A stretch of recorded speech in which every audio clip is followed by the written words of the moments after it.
Hello, I'm Jeff Morey, LGC's technical team agronomist in northwest Iowa. Today I want to talk about top dieback, or also known as top leaf death, in corn. If you notice in the field behind me, most of that corn is a good dark green color for the top 3/4 of the plant out there, and that's where most of the corn was up till about 2 weeks ago.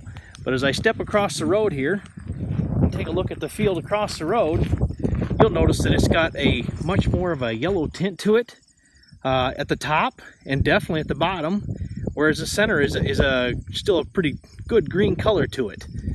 I want to talk about some of the causes as to why we might be seeing that out in the field. I've taken 4 plants out of those 2 fields that were behind me just a few minutes ago. Brought them out here to the driveway where we can take a little closer look at them and maybe talk about what's causing the yellowing or top dieback that we're seeing on the tops of these corn plants. As you can see, this one here, yellow or dead on the bottom, or senescing if you will, as well as on the top with the green in the center. This one here showing a little bit of a yellow tint on the top, not too much on the bottom. You are seeing just a little bit of senescing there in the bottom.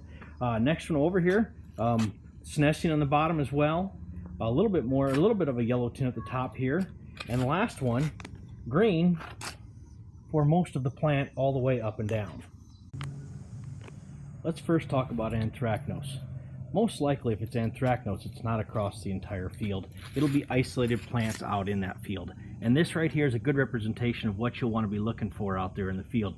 Look for a yellow or a dead flag leaf, if you will, at the top of the plant. You'll find those scattered throughout the field.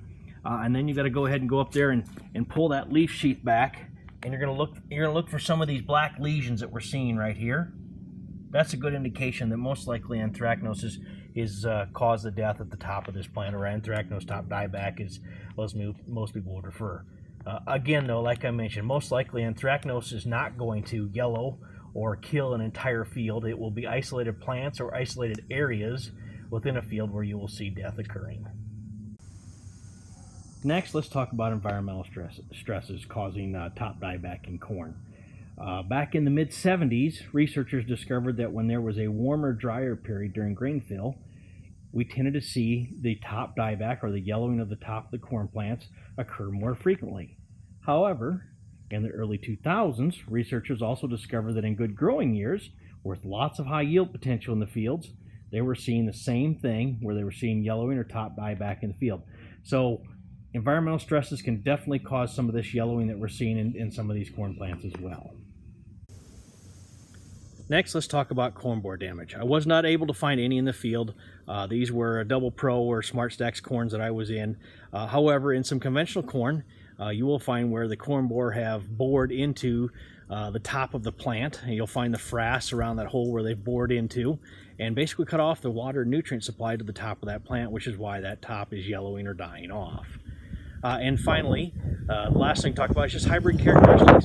Some hybrids naturally die from the top and the bottom, which is why we're seeing some of these plants that are yellowing on the top and dying on the top, and still have that green stripe in the middle. So before we call all this corn with the yellow top or the dead leaves on top, before we call it anthracnose top dieback, take the time to get out in the field, look for those individual plants that are dead and maybe have those black lesions on top, as well as look for corn borer damage on the tops of those plants as well, and see if that's maybe causing some of your problems. And from there, then take into consideration your environmental stresses and hybrid characteristics. Environmental stress, very good example of that this year. We've had a lot of water here in northwest Iowa this year, in some cases 200 to 300% of what would be normal for the growing season. That environmental stress is definitely having a factor in what we're seeing out there in the fields right now. This has been Jeff Morey with your Agronomy Tip of the Week.